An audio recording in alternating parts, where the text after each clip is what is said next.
Amici biker, ben trovati! Per gli amanti dell'avventura in fuoristrada, Suzuki propone questa V-Strom 800DE tutta nuova. Grazie all'opportunità concessa dal concessionario Mazzola Moto di Bonate Sopra, posso provarla a fondo per scoprirne le sue potenzialità. Se volete seguirmi in questo test ride, non dovete fare altro che mettervi comodi e pazientare qualche istante. Sigla!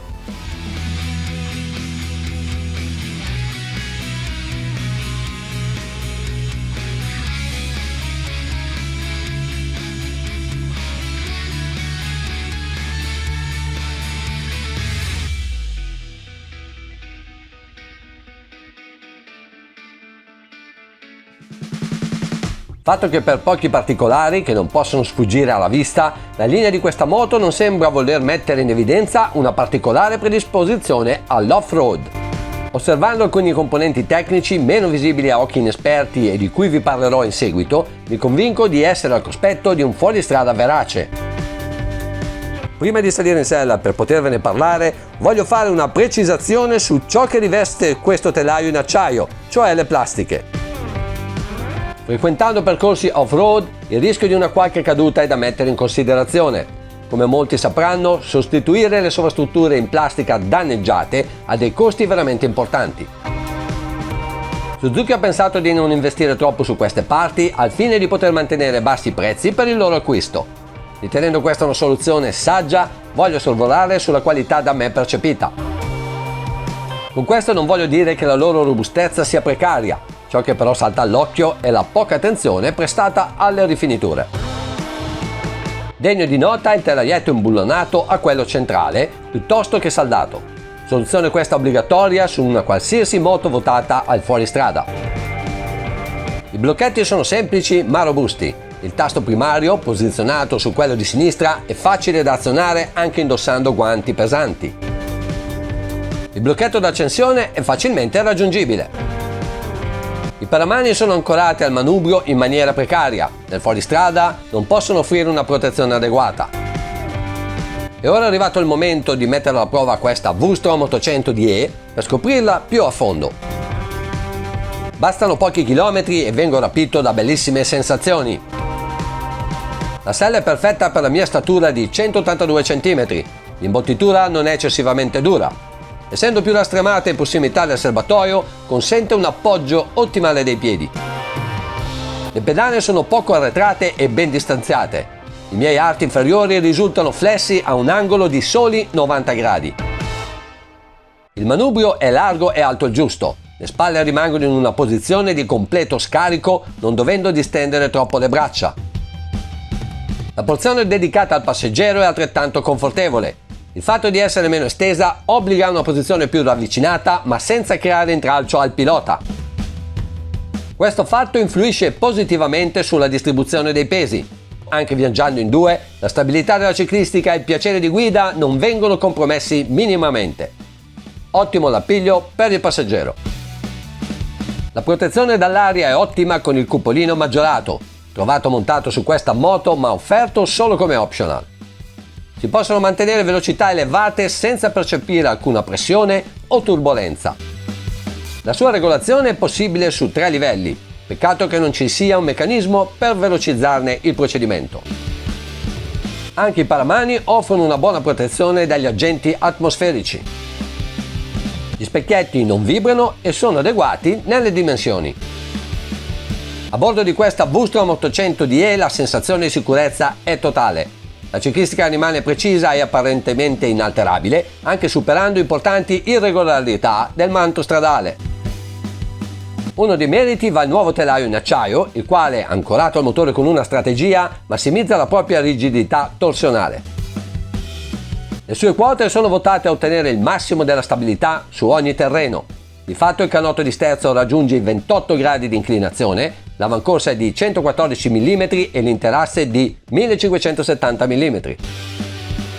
Per quanto riguarda la misura dei cerchi, troviamo un 21 pollici all'anteriore e un 17 al posteriore. I pneumatici provvisti di camera d'aria sono i Dunlop Trailmax Mixture in misura 90x90 all'anteriore e 150x70 al posteriore. Nonostante tali caratteristiche, la guidabilità su strada è ottima. Nei cambi di direzione scende in piega senza sforzo e con una piacevole progressione.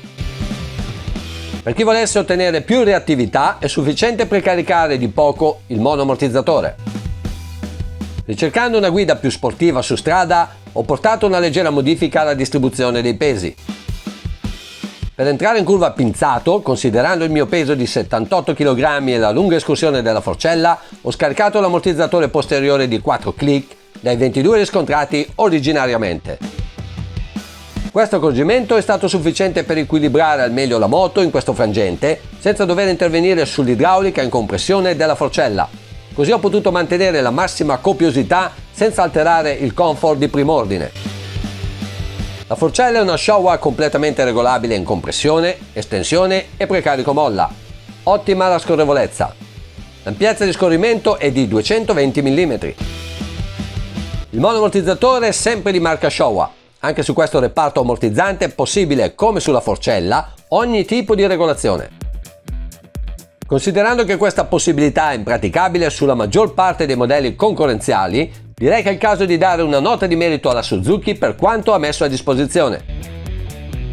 In accelerazione la moto siede ma in maniera sufficientemente controllata. Per migliorarne il comportamento, volendo spalancare il gas in uscita di curva, è sufficiente chiudere il registro in compressione di mezzo giro. Viaggiando in due ho precaricato il mono di 20 click al fine di ritrovare il migliore equilibrio dinamico. Per minimizzare qualsiasi ondeggiamento al posteriore ho chiuso il registro in compressione di 1,5 giri e quello in estensione di 1/4 di giro. Questo mi ha permesso di mantenere una guida fluida e precisa indipendentemente dal carico trasportato o dalle asperità riscontrate sul pavé. Per la regolazione in compressione è necessario rimuovere la piccola copertura in plastica. Diversamente dai vecchi modelli Suzuki che ho avuto il piacere di guidare in passato, su questa nuova V-Stone trovo finalmente un soddisfacente impianto frenante Nissin. Le due pinze flottanti anteriori mordono efficacemente due dischi di ben 310 mm. A qualsiasi velocità è ora possibile arrestare la moto in sicurezza senza dover strizzare energicamente la leva del freno anteriore. Al posteriore troviamo una pinza a singolo pistoncino e un disco da 260 mm. Anche su questo reparto la potenza è tanta ed è perfettamente gestibile. Il motore da 776 cm3 eroga una potenza di 84 cavalli a 8500 giri. La sua spinta vigorosa, fin dai regimi più bassi, fa credere di avere una potenza maggiore. Questa caratteristica è apprezzabile viaggiando a pieno carico e nella pratica in off-road. Inoltre, non dovendo portare necessariamente il motore a regimi troppo alti, i consumi rimangono contenuti. Nella mia prova, molto diversificata, ho percorso in media 20 km per litro. Alla riapertura del gas, dal tutto chiuso, non ho percepito alcun effetto on-off. L'ottima progressione nel salire di giri facilita la sfruttabilità della potenza, senza che i sistemi elettronici debbano intervenire. L'allungo, anche se meno entusiasmante, non manca affatto. Le vibrazioni sono decisamente contenute. Anche ai regimi più alti non ho avvertito fastidiosi formicolii. Il calore del motore è percepibile solo con temperature atmosferiche al di sopra dei 28 gradi. Non lo si avverte una volta in movimento. Questo motore mi piace anche per la sua architettura e per l'assenza di rumori metallici.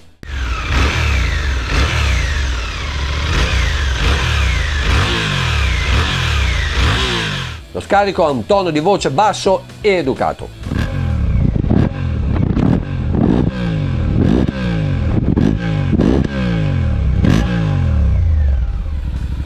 La rapportatura offre un buon compromesso. A 130 km/h si raggiunge un regime di rotazione non troppo elevato da comprometterne il comfort di viaggio. La frizione lavora bene ma potrebbe essere migliorata nell'azionamento. Il cambio degli innesti dalla spazzatura corta e precisa se non strapazzato troppo. Nell'uso intensivo tende a perdere in precisione. La cambiata assistita funziona molto bene ai bassi regimi di rotazione, a patto di mantenere una spinta moderata del motore. Superando i 7000 giri risulta perfetto, anche se utilizzato senza riguardi. I fanali incastonati nel frontale e sovrapposti in stile dakariano possono piacere o meno. La loro capacità di illuminazione ha dei limiti. In ogni caso consiglio di montare dei faretti aggiuntivi, di giorno si è più visibili agli altri utenti della strada. Tutto l'impianto è full LED. Il display è un TFT a colori da 5 pollici, ben visibile di giorno come di notte. Cambia di sfondo velocemente entrando e uscendo dalle gallerie. A me piace la sua semplicità di lettura. Il fatto che le informazioni più importanti siano ben dimensionate e raggruppate ordinatamente è per me un grosso pregio. L'ABS è disattivabile al posteriore, cosa necessaria affrontando sterrati impegnativi. I livelli di intervento per un utilizzo su strada sono essenzialmente due. All'apertura del gas il motore risponde diversamente a seconda della lettera selezionata. La A offre una prontezza maggiore, a mio avviso idonea per un utilizzo turistico della moto. Userei la B solo riscontrando un asfalto particolarmente scivoloso. La C non l'ho presa in considerazione. Il traction control è selezionabile su 3 livelli. Il primo è il meno invasivo e più adatto su strade asciutte. In caso di pioggia è sufficiente selezionare il livello 2. Il livello 3 è fin troppo invasivo. È possibile la sua completa esclusione. La gestione delle impostazioni di base è molto semplice. Con 2 tasti posti sul blocchetto di sinistra si interviene per una propria personalizzazione. Il motore continua a impressionarmi per potenza e coppia. Nonostante ho un passeggero a bordo, la V-Strom sale senza sforzo con la quarta e persino la quinta marcia inserita. Anche la ciclistica continua a piacermi in ogni frangente, affronto i tornanti più stretti con la massima disinvoltura. A breve raggiungerò il passo Croce Domini, dove mi sbarazzerò del passeggero. La mia prova continuerà sullo sterrato che porta al passo Maniva. Dopo un primo approccio sullo sterrato, scelgo i settaggi elettronici che ritengo migliori su questo percorso. In sovrappressione ve li riporto. Il comportamento della forcella è perfetto per superare confortevolmente i tanti avvallamenti. Non potendo tenere un passo troppo spedito per via dei limiti imposti per il traffico riscontrato, lascio le tarature predefinite. In altra occasione avrei precaricato la forcella di 2 o 3 mm. Il monoammortizzatore l'ho precaricato di 16 click partendo dal tutto aperto. Portando maggior peso al posteriore si migliora la trazione in queste condizioni di minore aderenza. Le tarature idrauliche modificate per il trasporto del passeggero le ho riportate come in origine. La percezione di avere il pieno controllo del mezzo mi consente di godermi il panorama serenamente. Per chi ha poca praticità su questo tipo di tracciato, consiglio di mantenere il traction control inserito a livello 1. Rimane la A la mappa migliore. L'erogazione è talmente lineare che chiunque può gestire la piena potenza del motore. È necessario disattivare l'ABS se si ha uno stile di guida collaudato. Considerando che lasciarlo attivo risulta comunque poco invasivo, consiglio ai meno esperti di lasciarlo a livello 1. Su questo percorso è impossibile trovare un livello di difficoltà tale da mettere in crisi questa formidabile V-Strom 800 DE. Bene ragazzi, devo dire che in sella a questa V-Strom 800 mi sono veramente divertito. È una moto facile, intuitiva e sullo sterrato veramente ti consente di andare forte con un'estrema facilità. L'elettronica funziona bene e aiuta. L'unico neo devo dire che riguarda i pneumatici, che ovviamente non sono adatti per andare forte sullo sterrato, quindi non mettono in risalto quello che sono le vere potenzialità di questa moto. Per il resto è una moto veramente, secondo me, promossa a pieni voti. Devo concludere dicendo che non è una moto che si presta a fare del fuoristrada, ma questa è una moto nata per fare fuoristrada, quindi chi volesse intraprendere degli sterrati impegnativi con questa moto ci si può andare veramente e ci si va forte. Quindi rinnovo i miei complimenti a Suzuki per il lavoro fatto. Ragazzi, anche questa prova è giunta al termine. A breve potete leggere in sovrappressione la scheda tecnica di questa Suzuki V-Strom 800 DE. Agli amanti di questo segmento voglio consigliare di andarla a provare. Sono sicuro che non ne sarete affatto delusi. Se vi è piaciuta questa recensione lasciate un bel like e se ancora non l'avete fatto iscrivetevi al canale per sostenerci. Un grazie a tutti e voi per averci seguito. Ciao!